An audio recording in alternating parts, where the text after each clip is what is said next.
que a aula de reposição seria mais importante do que a revisão de monitoria, e a gente vê que tem poucas pessoas aqui presentes. Então, às vezes, o pessoal reclama demais e na hora de assistir, não assiste.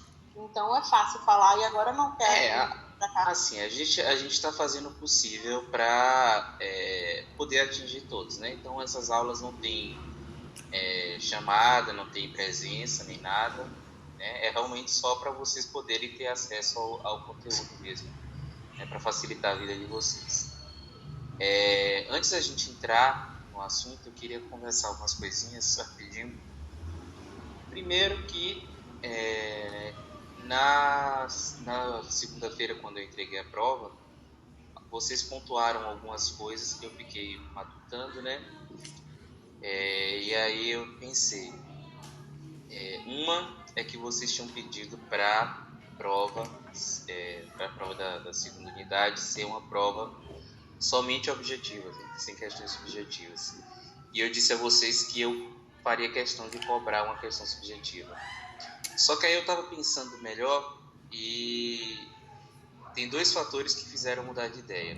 Um é que a gente vai ter consideravelmente menos tempo na segunda unidade para vocês estudarem do que na primeira, né?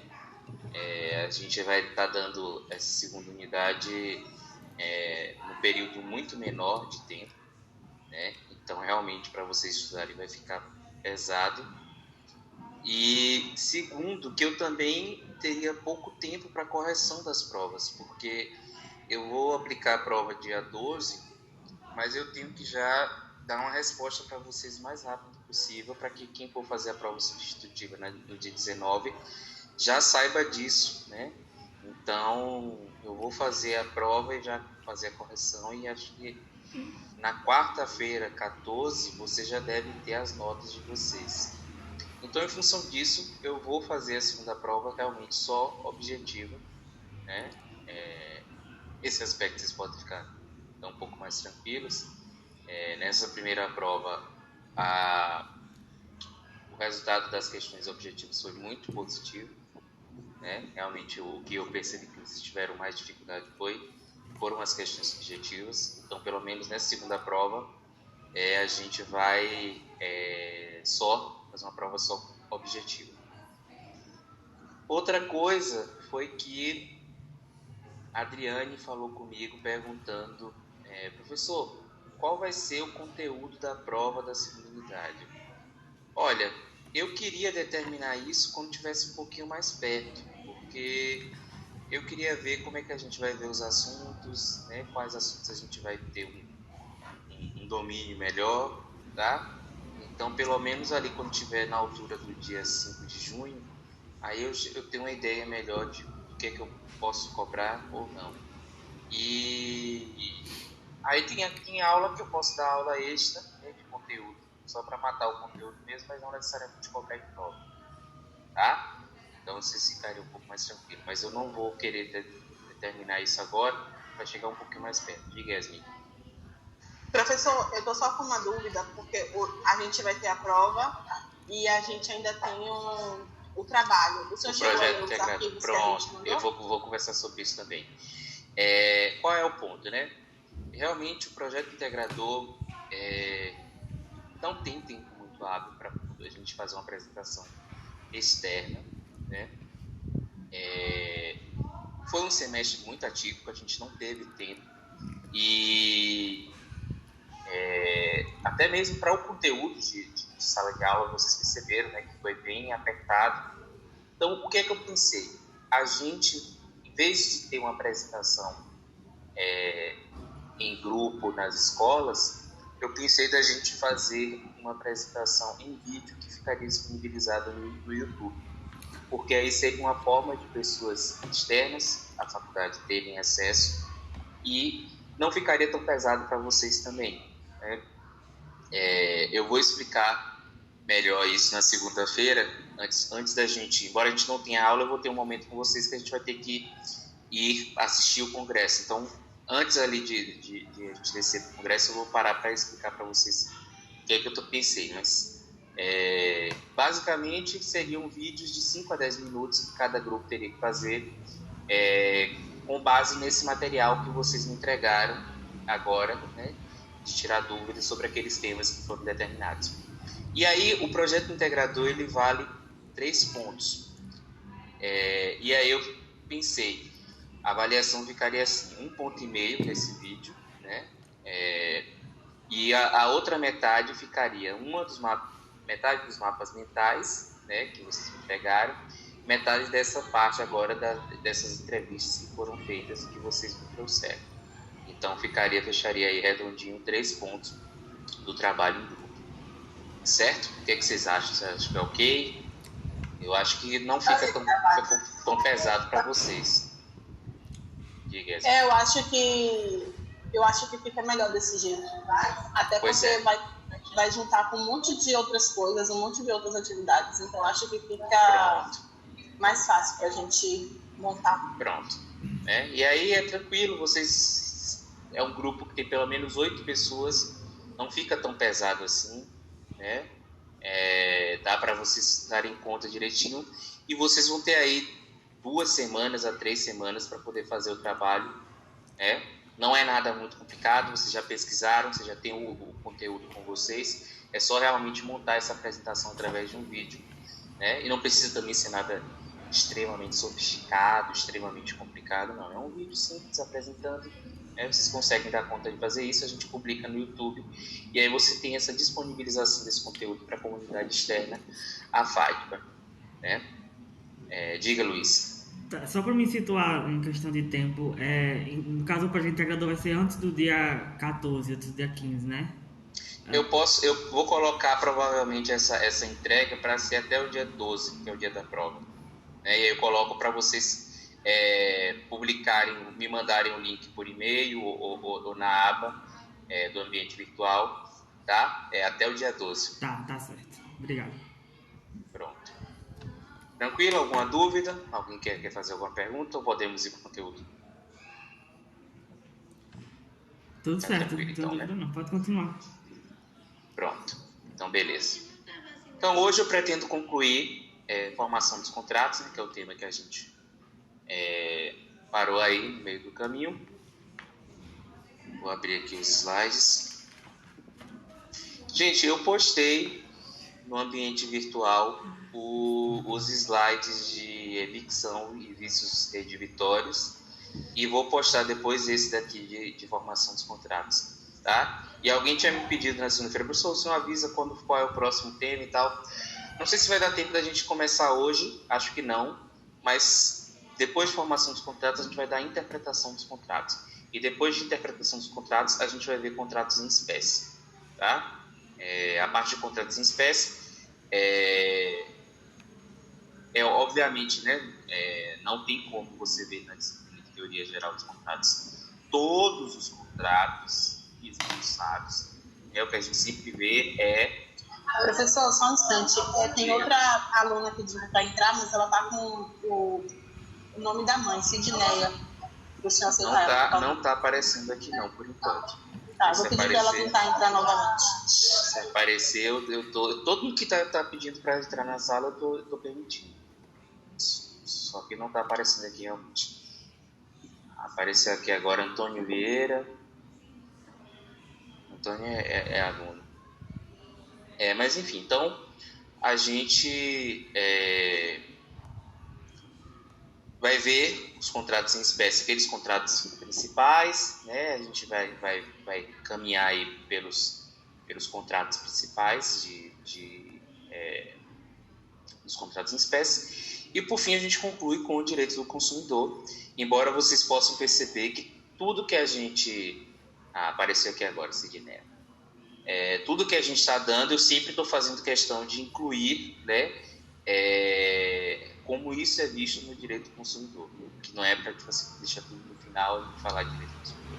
Então, a gente está dando formação dos contratos, vamos ver formação dos contratos no CDC, né?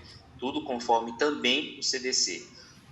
Porque as mesmas questões que a gente tem, as discussões dentro do código... Tudo bem, Islanda? Bem-vinda. Todas as discussões que a gente está vendo aqui dentro do Código Civil, elas existem também dentro do Código do Direito do Consumidor. Só que, como vocês podem perceber, a gente já conversou sobre isso, no Código de Defesa do Consumidor, a gente tem uma abordagem que sempre é pró-consumidor e é uma abordagem mais que respeita menos a autonomia contratual, e existe um dirigismo estatal muito maior. O Estado exerce com muito mais força, com muito mais potência, essa proteção a uma das partes que ele considera que é mais vulnerável, né? Então, no Código de Defesa do Consumidor, sempre o consumidor é tido como o mais vulnerável. Enquanto no Código Civil, a gente pressupõe que, a princípio, os contratos sempre são paritários. Depois é que a gente avalia se há uma desigualdade ou não. Mas a pressuposição, né, foi a questão que tinha na prova, é que, a princípio, todos os contratos são paritários. Certo? Então, vamos lá. Deixa eu colocar aqui os slides.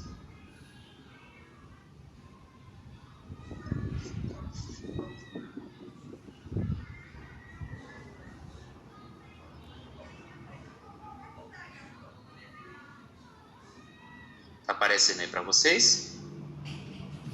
Tá aparecendo. Ok. A gente parou na última aula em proposta não obrigatória. Eu comecei a falar, né? Eu tinha explicado para vocês que quando há uma proposta contratual, essa proposta ela tem reflexo, né? Ela cria responsabilidade, mas que existem possibilidades em que essa proposta não necessariamente cria essa responsabilidade. A primeira, né, possibilidade é a mais óbvia, que é quando você tem dentro da proposta uma cláusula expressa que declara que essa proposta não é uma proposta definitiva, não é uma proposta que tenha validade no sentido de criar essa responsabilidade. E a segunda possibilidade de proposta não obrigatória é aquele tipo de proposta que é aberta ao público, mas são limitadas ao estoque existente. Eu cheguei a dar um exemplo em sala de quando você tem, por exemplo, uma construtora, né, que está ali vendendo apartamentos de um prédio, e aí você está vendendo. Você muitas vezes tem propostas, né, que são ali ofertadas, mas tudo depende do estoque. Se você, por acaso, chega num momento em que encerram, né, as possibilidades de pactuação contratual, não tem como você responsabilizar. Mas o corretor entrou em contato comigo, me ofereceu para eu comprar o apartamento, e aí eu fui fazer o cálculo e tal, para ver se eu podia, e quando eu entrei em contato já me falou que eu já tinha vendido tudo, eu me senti lesado. Não. Você tem consciência de que existe uma limitação. Se você tem uma relação com um corretor, por exemplo, você sabe que o produto que esse corretor está lhe oferecendo, ele tem uma limitação que não vai ter uma disponibilidade infinita, né? Você nunca vai ter uma possibilidade de sempre ter ali à sua disposição o produto, né, o objeto que está sendo ofertado. Certo? Então, vamos adiante.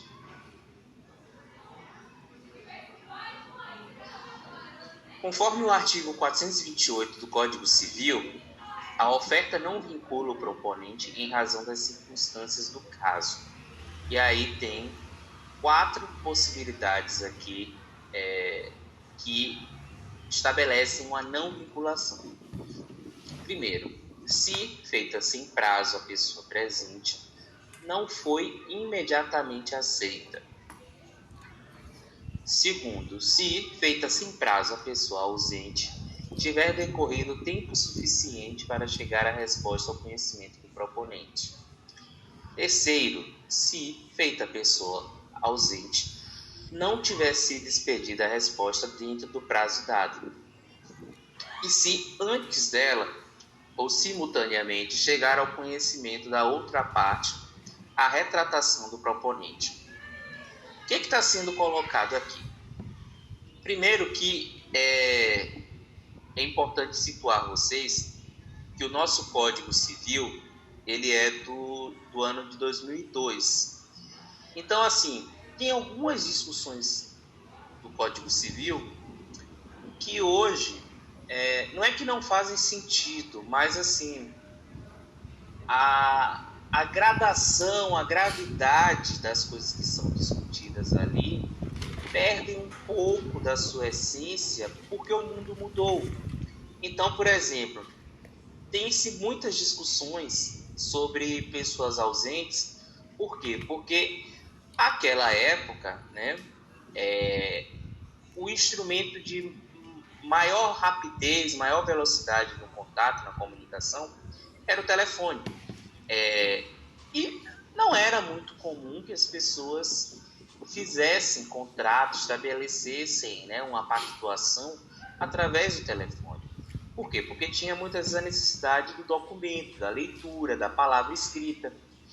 Então, você, para fazer o contrato, você tinha que ou fazer o uso do fax, quando existia uma distância, né, maior, quando a pessoa não estava ali presente, ou então de realmente envio de cartas, né? E por isso que o código é muito extensivo em descrever algumas situações em possibilidade de ausência. E aí coloca, por exemplo, né, feita sem prazo a pessoa presente.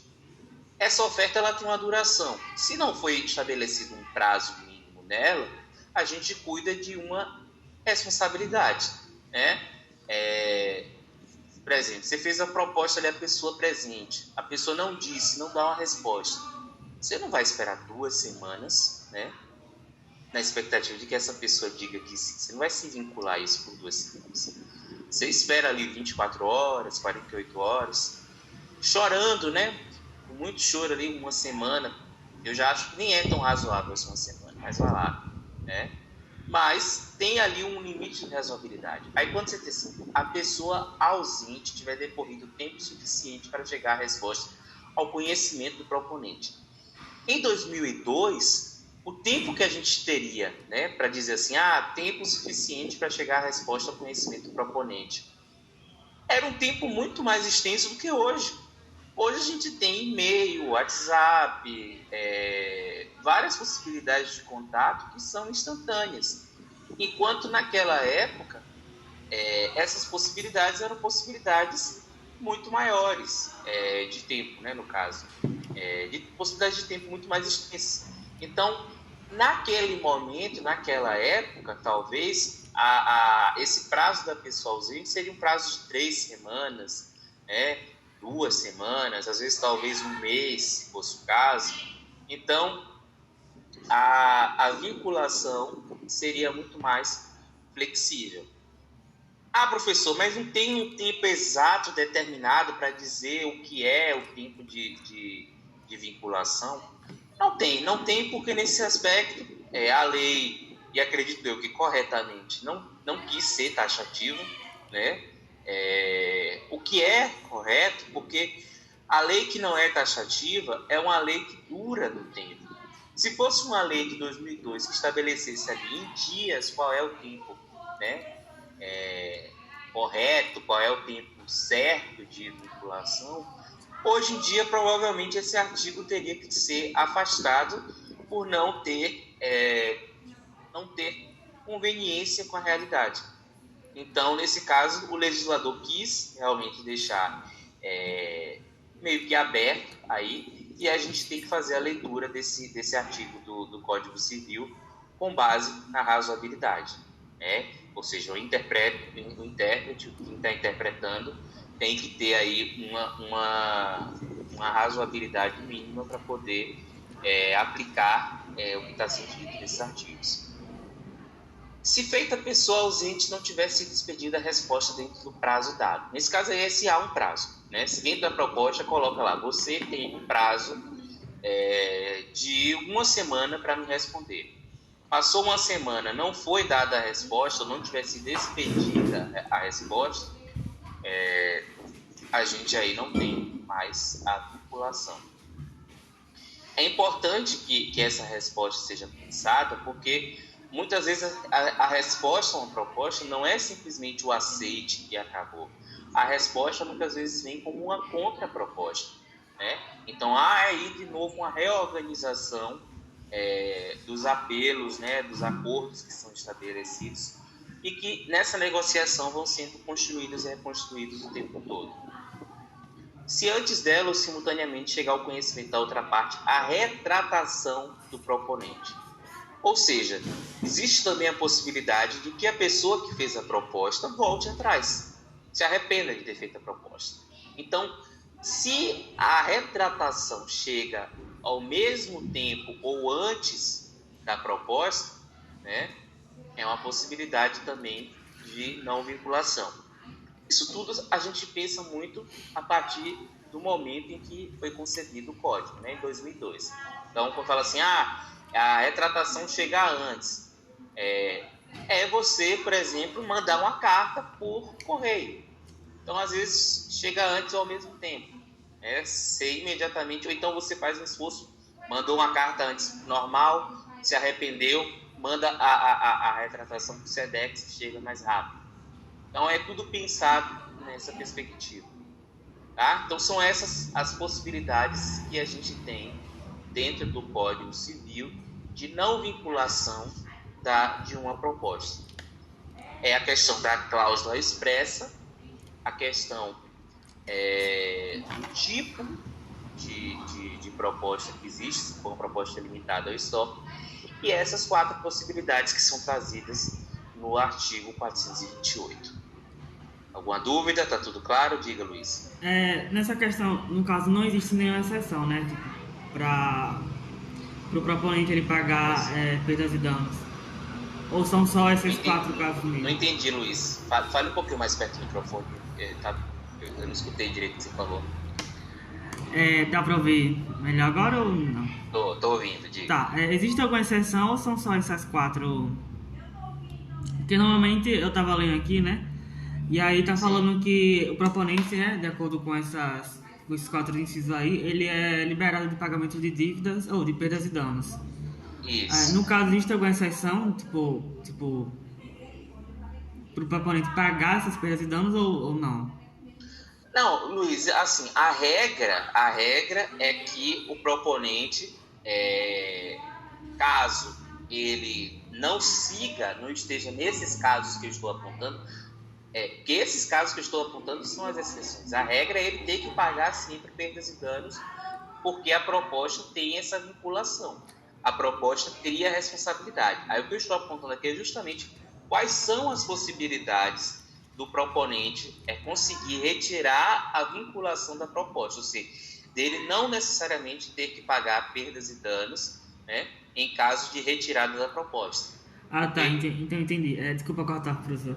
Então, no caso, a regra é pagar perdas e danos. Então, essas 4 incisos são exceções. Tá. Essas 4 e as outras 2 anteriores são as possibilidades que tem de o proponente não ter que pagar, não ter que arcar com a responsabilidade da força vinculante da proposta. Com exceção dessas 6 possibilidades, qualquer outra que haja uma retirada do proponente da proposta, ele tem que arcar com perdas e danos, porque a partir do momento em que é feita a proposta, existe ali o nascimento de uma responsabilidade contratual, né? Já está ali havendo como digamos assim, uma semente do instrumento contratual. Então já há ali uma responsabilização contratual, porque a proposta vincula. Quando eu falo vincula, eu estou falando de criar uma obrigação, tá? A gente usa esse verbo vincular no sentido de que você tem a vinculação de uma força contratual, de uma força legal que te obriga a algo. Então, por isso que vincula. Então, a proposta sempre vincula. As exceções à vinculação contratual da proposta são essas 6. Se na proposta tem uma cláusula expressa que denega a possibilidade de responsabilidade, ou seja, dentro da própria proposta já tem ali, né, uma mensagem que diz, olha, essa proposta aqui não constitui responsabilização, não tem possibilidade de responsabilização. No caso da própria proposta ser relativa a um objeto que tem suas limitações de estoque, ou seja, suas limitações de possibilidade de comercializar, e essas 4 aqui, né? Aqui é da questão temporal, né? Se foi feita sem prazo a pessoa presente, não foi imediatamente aceita. Se foi feita sem prazo a pessoa ausente, tiver decorrido tempo suficiente para chegar à resposta ao conhecimento do proponente. Se feita a pessoa ausente, não tiver sido expedida a resposta dentro do prazo dado.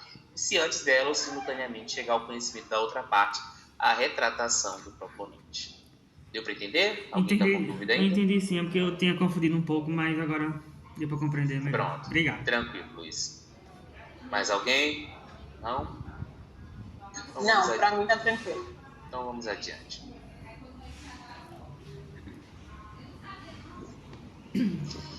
E no CDC, como é que seria essa proposta? Proposta ou oferta? O Código de Defesa do Consumidor, a nossa Lei 8.078 de 1990, regulamenta nos artigos 30 a 35 a proposta nos contratos que envolvem relações de consumo. Preceituam eles que deve ser séria, clara e precisa, além de definitiva, como também o exige o Código Civil. Entretanto, naquele, a oferta é mais ampla, pois normalmente dirige-se a pessoas indeterminadas. No tocante aos efeitos, a recusa indevida de dar cumprimento à proposta dá ensejo à execução específica, artigo 35, inciso 1 e 84, consistindo a opção exclusiva do consumidor à resolução em perdas e danos. Além de poder preferir a execução específica, o consumidor pode optar por, em seu lugar, aceitar outro produto ou prestação de serviço equivalente, ou ainda por rescindir o contrato com direito à restituição de quantia eventualmente antecipada, monetariamente atualizada e a perdas e danos. Vamos lá. No Código de Defesa do Consumidor tem uma diferença que é elementar em relação ao Código Civil. Por quê? Porque no CDC, a oferta que a gente está falando aqui, ela dirige-se a pessoas indeterminadas. É um público muito amplo. Quando a gente fala do Código Civil, a proposta é dirigida para uma pessoa em específico. Mesmo naquele exemplo que eu dei, né, do prédio, onde você tem uma proposta de estoque limitado, você tem um corretor que faz uma proposta a alguém em específico. Você tem ali uma propaganda massiva que se dirige a pessoas indeterminadas e tudo mais, mas a proposta de compra do apartamento, ela é pessoal. Né? Por quê? Porque ela faz uma avaliação das possibilidades de pagamento, de quais são a viabilidade, né? Por exemplo, de condição de entrada, de parcelamento, de financiamento. Tudo isso é pensado em uma perspectiva individual. No Código de Defesa do Consumidor, não. No Código de Defesa do Consumidor, existe ali uma oferta ampla para pessoas indeterminadas. E, nesse caso, se a loja, né, se a empresa se recusa a dar cumprimento à proposta, você tem já no Código Civil uma implicação de resolução do contrato em perdas e danos, ou seja, obrigatoriamente a loja tem que fazer, tem que compensar o seu consumidor, tem que indenizar o seu consumidor, ou também pode haver outras opções que ficam a critério do consumidor, como aceitar um produto, né, ou uma prestação de serviço equivalente, ou então realmente pedir a restituição, né, da quantia, né, com atualização de juros e mais correção, e também aí as perdas e danos. Deu para entender? Deu para entender sim. Pronto. Então, como é que deve ser feita, né, essa oferta no Código de Defesa do Consumidor? toda informação ou publicidade suficientemente precisa, veiculada por qualquer forma ou meio de comunicação, com relação a produtos ou serviços oferecidos ou apresentados, obriga o fornecedor integrando o contrato.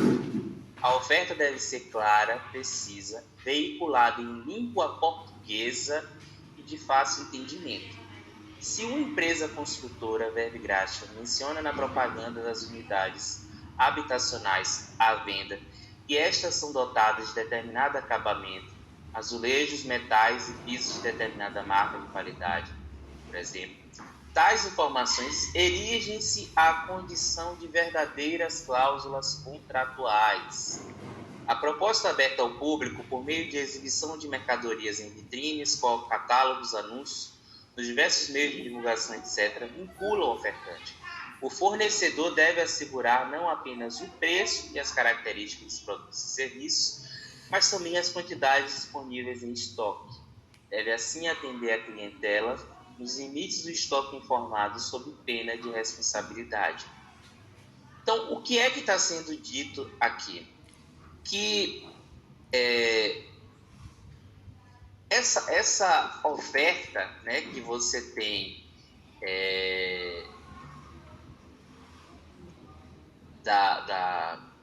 de uma empresa para o consumidor, a vinculação ela não é simplesmente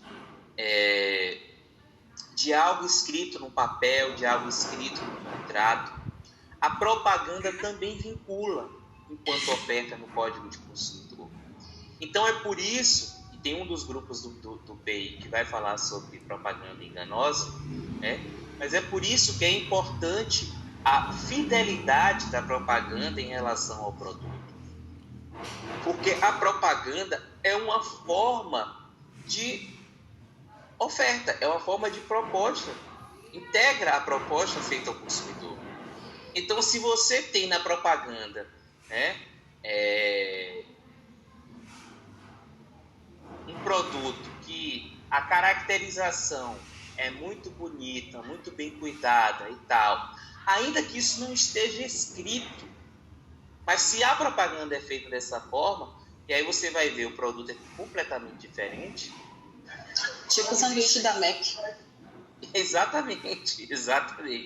Só que nesse caso aí do sanduíche, existe aí uma questão de razoabilidade, porque entende-se que comida é muito mais difícil você ter um controle, digamos assim, que tudo saia igual na propaganda. Porque realmente é algo que é feito ali o tempo todo, em grande quantidade e tal. E a gente sabe também que na propaganda eles fazem uma enfeitada, né? Mas nesse caso existe aí uma razoabilidade. Mas sim, né? Se a comida do Mac fosse algo, digamos assim, um bem durável, um bem que tivesse um impacto maior, sim, precisaria ser feita uma fiscalização em relação a essa fidelidade daquilo que está sendo vendido, né, e daquilo que está sendo propagandeado.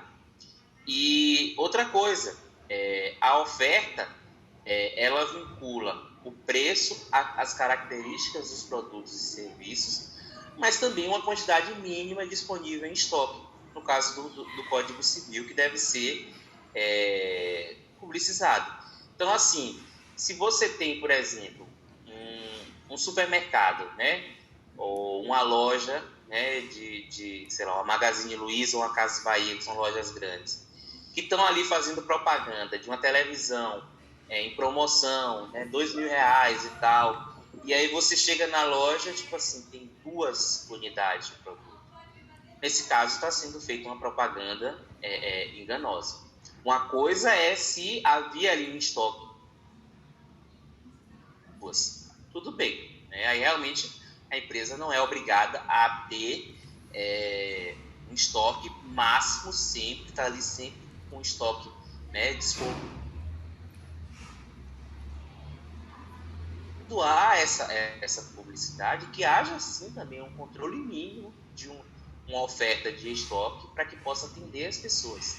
Então, se há um rigor no Código Civil em relação à responsabilização do proponente da proposta feita, no Código de Defesa do Consumidor essa cobrança, essa responsabilização é maior ainda, né? Então tem aí realmente uma exigência muito maior sobre o proponente, sobre o ofertante. Por quê? Porque geralmente o proponente, o ofertante, o Código de Defesa do Consumidor é a empresa que está vendendo e não o consumidor. O consumidor é a parte que recebe a oferta, tá? Então, qualidade, né? Conformidade com propaganda, tudo isso faz parte da oferta no Código de Defesa do Consumidor. Não sei se vocês já ouviram falar, mas tem uns mercados, né? Acho que hoje em dia está até menos isso, mas tem uns mercados, por exemplo, que tem umas propagandas assim, cobrimos qualquer oferta do concorrente, né? Cobrimos qualquer oferta da concorrência. E aí, às vezes a gente fica pensando assim, não é verdade tal. É verdade. Eles têm obrigação de cobrir mesmo, né? Se realmente você chega lá, agora sim, né? Justamente, você tem que ter algo documentado. Então, geralmente para cobrir, eles exigem que você leve aquele jornalzinho, né, com as propagandas do mercado concorrente e tal, e aí que seja daquela semana pelo menos. Você vai lá, leva o jornalzinho, e aí se eles dizem assim, cobrimos qualquer oferta, vão ter que cobrir. Se não cobrir, cabe responsabilização através do PROCON ou judicialização do caso, né? Porque nesse caso é justamente uma situação aí, uma circunstância em que há uma oferta, né, uma proposta, digamos assim, que eles têm que cumprir. Se eles dizem que cobre qualquer oferta do concorrente, a partir do momento em que você chega lá e mostra que o concorrente tem um produto mais em conta, eles têm que cobrir. Eles não são obrigados a oferecer menos, mas pelo menos ofertar o mesmo valor. Isso aí sim, eles são obrigados a ofertar o mesmo valor da concorrência. Certo? Alguma dúvida, alguma questão? Quando tem... É que nem essas propagandas que tem no Black Friday, que às vezes a gente vê que eles colocam, por exemplo, a C&A adora fazer isso. Eles colocam um preço... Eles aumentam o preço antes da promoção. Nesse caso aí, não é exatamente isso. Eles terem que cumprir. Mas há sim uma tentativa aí de ludibriar o consumidor e cabe sim uma responsabilização, né? Ou do PROCON ou através da justiça mesmo, né? Geralmente o PROCON resolve. O PROCON, inclusive isso é importante a gente colocar, porque muita gente acha que o PROCON é uma instância judicial, uma instância jurídica. O PROCON não é uma instância judicial. O PROCON é uma instância governamental, geralmente vinculada ao governo do Estado, né, que serve para tentar mediar as insatisfações dos consumidores com as empresas. Então, assim, quando o PROCON não consegue resolver, você pode judicializar. E, inclusive, o que eu recomendo sempre, quando alguém vem me perguntar alguma coisa, é que você ingresse nas duas possibilidades. Porque quando você entra com reclamação no PROCON, não há interrupção da prescrição. Então, muita gente às vezes vai primeiro no PROCON para só depois procurar seus direitos na justiça. Se demorar muito a se resolver no PROCON, pode ser que você perca o tempo, e o tempo para você entrar com a ação prescreva. Demorou lá no PROCON, aí depois quando você quer entrar com o processo de fato, já passou o período que você poderia entrar. Então, se alguém fala comigo assim, eu tô com uma situação ruim com a Vivo, você olha, entra no PROCON e entra também no processo judicial. Não à toa que hoje, em juizados especiais, as questões consumeristas são as campeãs. O que você mais tem hoje ocupando espaço em juizados são as questões de consumo. questão de má qualidade, questão de propaganda enganosa. Você tem algumas alternativas que são pensadas aí pelas pessoas como uma espécie de tentativa de proteção do consumidor. Então você tem um Reclame Aqui, que é uma resposta inovadora, né, aos problemas que são enfrentados no direito do consumidor, porque justamente hoje talvez aí a maior questão, as maiores questões, as questões mais volumosas em termos de judicialização são as questões consumeristas, né? O que mais tem impacto aí nas pequenas causas da vida. Vamos lá. Então, tudo ok, né? Tá tranquilo para vocês? Podemos ir adiante.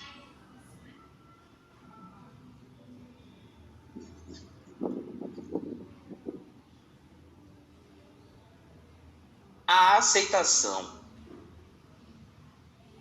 A aceitação, ela é o passo seguinte, né, da formação contratual. Então, perceba que a gente aqui tem digamos assim, uma dança, né, para a gente chegar até a finalização do contrato. Você tem ali, no primeiro momento, ali, as negociações preliminares, né, onde, digamos assim, os dois lados estão se estudando.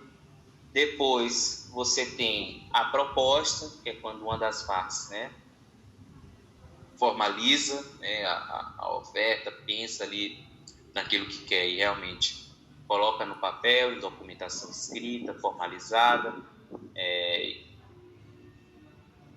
propõe ao outro algo, né? E o passo seguinte nessa dança é a aceitação. Como é essa aceitação? O que é essa aceitação? A aceitação é a concordância com os termos da proposta. É manifestação de vontade imprescindível para que se repute concluído o contrato, pois somente quando o oblado se converte em aceitante e faz aderir à sua vontade à do proponente, a oferta se transforma em contrato.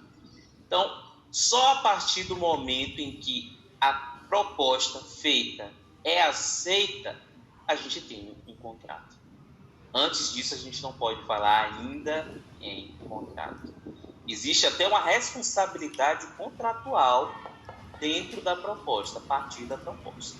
Mas não é ainda o contrato até que haja o aceite. A aceitação consiste, portanto, na formulação da vontade concordante do oblado, feita dentro do prazo e envolvendo adesão integral à proposta recebida. Para produzir o efeito de aperfeiçoar o contrato, a aceitação deve ser pura e simples. Se apresentada fora do prazo, com adições, restrições ou modificações, importará nova proposta, conforme o artigo 431 do Código Civil, comumente denominada contraproposta. Uma proposta perde a força obrigatória depois de esgotado o prazo concedido pelo proponente. A posterior manifestação do solicitado ou oblado também não obriga o último, pois a aceitação não temos, e sim nova proposta. O que está sendo dito aqui? Que, primeiro, a gente tem esse contrato fechado a partir do momento da aceitação.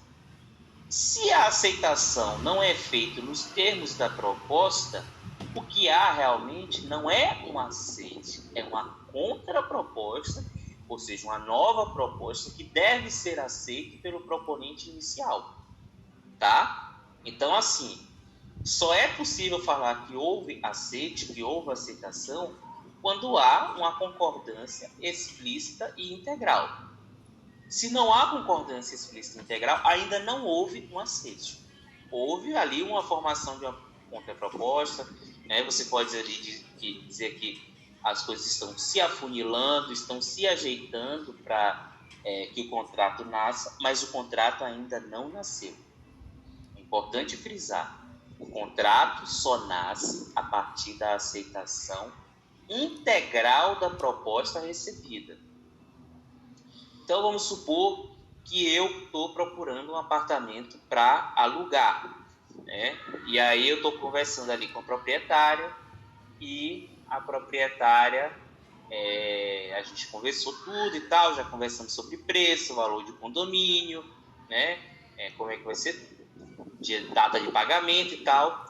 Só que aí, quando a proprietária me manda o contrato, ela me manda um contrato com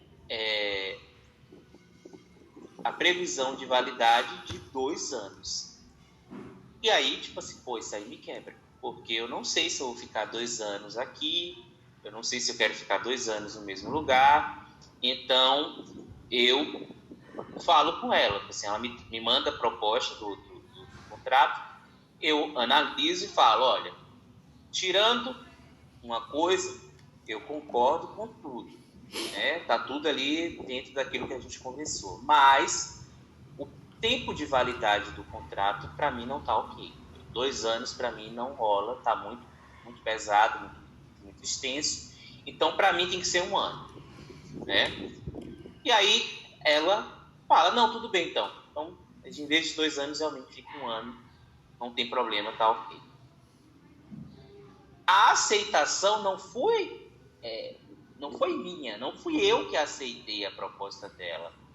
Porque, embora eu concordasse com quase que absolutamente tudo, um ponto em específico ainda restou uma controvérsia. Então, a partir desse ponto, eu lancei uma contraproposta e essa contraproposta aí sim foi aceita pela proprietária e a gente pôde entrar em acordo.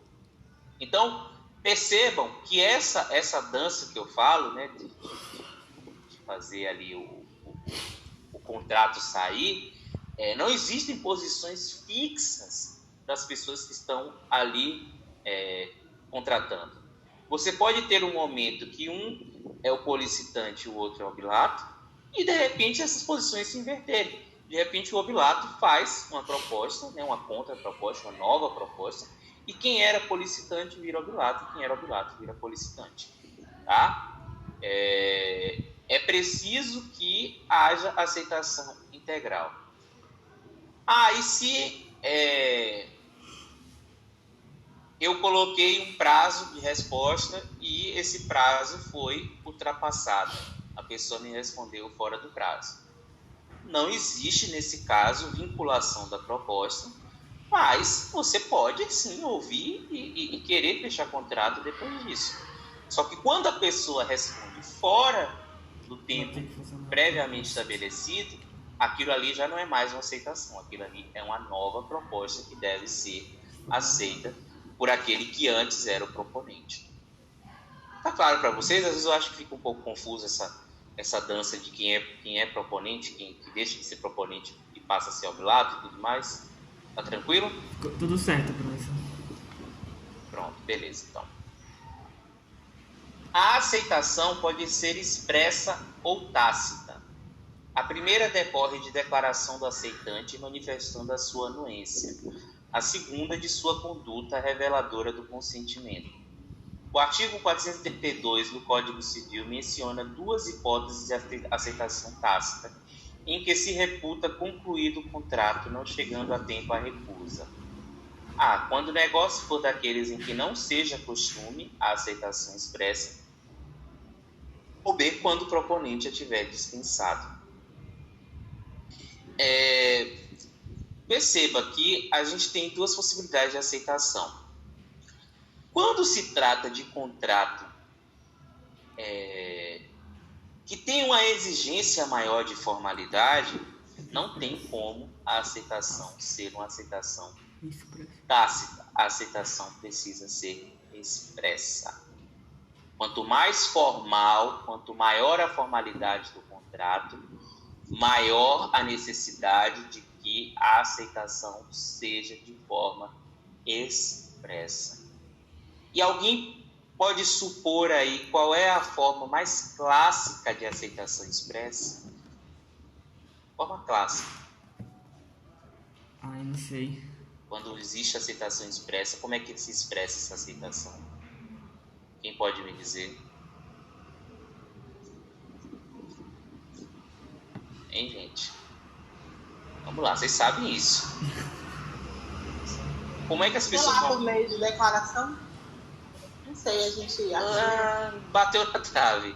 Qual é a forma clássica que você tem assim, de dizer assim, a pessoa aceitou isso. A pessoa, né, tem um gesto que é feito, tem uma ação que é feita pela pessoa que normalmente coloca publiciza essa aceitação. Assinatura do contrato. É o quê? Assinatura do contrato, Isso, justamente. A assinatura. A assinatura geralmente é a forma de publicizar a aceitação expressa. Por que é que a gente sempre bate na tecla assim? Não assine nada sem ler. Porque a aceitação expressa vem justamente dessa assinatura. A assinatura é a forma clássica de aceitação, né? Claro, existem outras maneiras, mas a forma clássica, a forma formal, geralmente, está sempre a partir de uma assinatura. Aí você pode ter uma assinatura, como é que fala quando você tem cartório? Com né? É conhecida, com reconhecimento de firma. Você tem formalidades em cima da assinatura, mas geralmente a assinatura é a forma clássica que é conhecida. Por outro lado, a aceitação tácita, ela é aquela aceitação que não exige, né, um gesto em específico para que comprove que você concordou. Então, existem negócios que não há o costume de aceitação expressa, ou existem contratos em que não há previsão, né, de uma aceitação expressa. O próprio contrato já fala de uma aceitação tácita. Alguém pode me dizer um negócio em que seja comum a aceitação tácita, que não seja costume a aceitação expressa?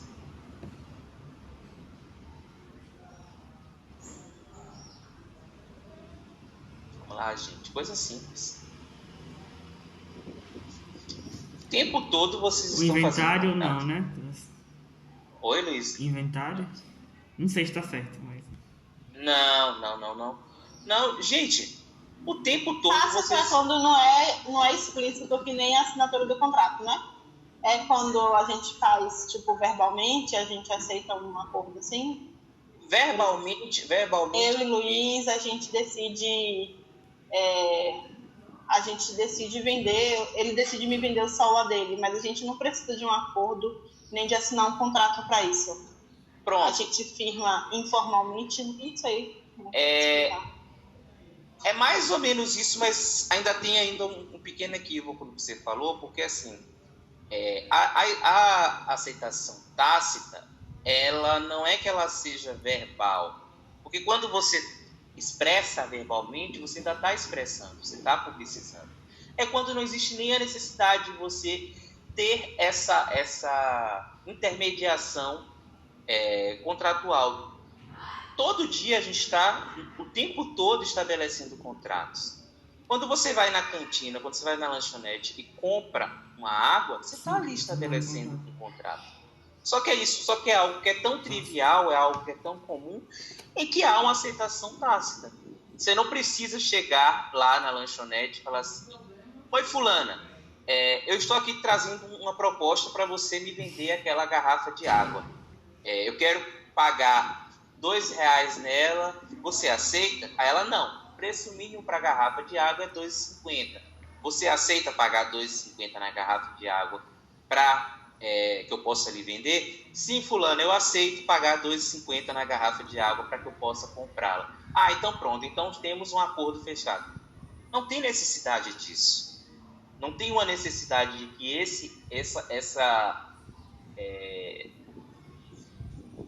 que esse diálogo aconteça, que essa troca aconteça. Por quê? Porque há já ali uma aceitação tácita, né?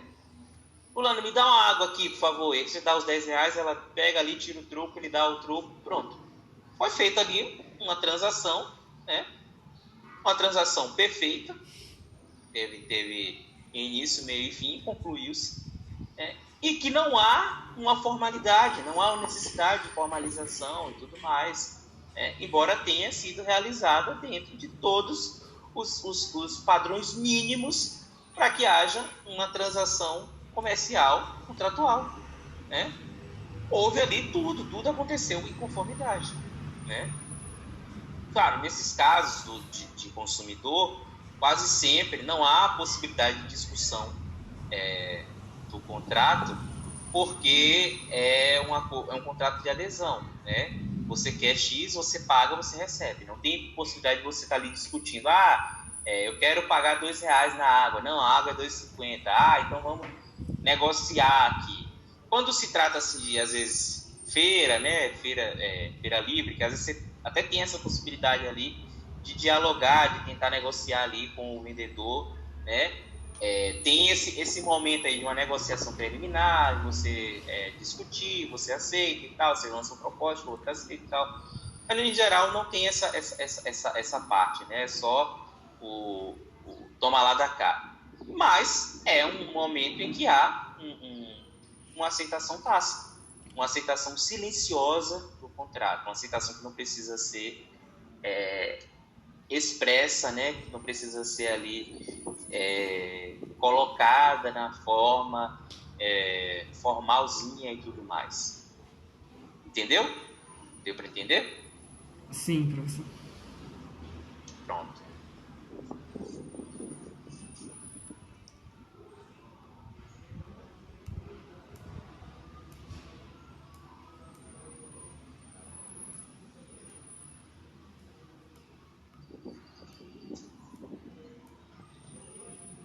A manifestação de vontade deixa de ter força vinculante.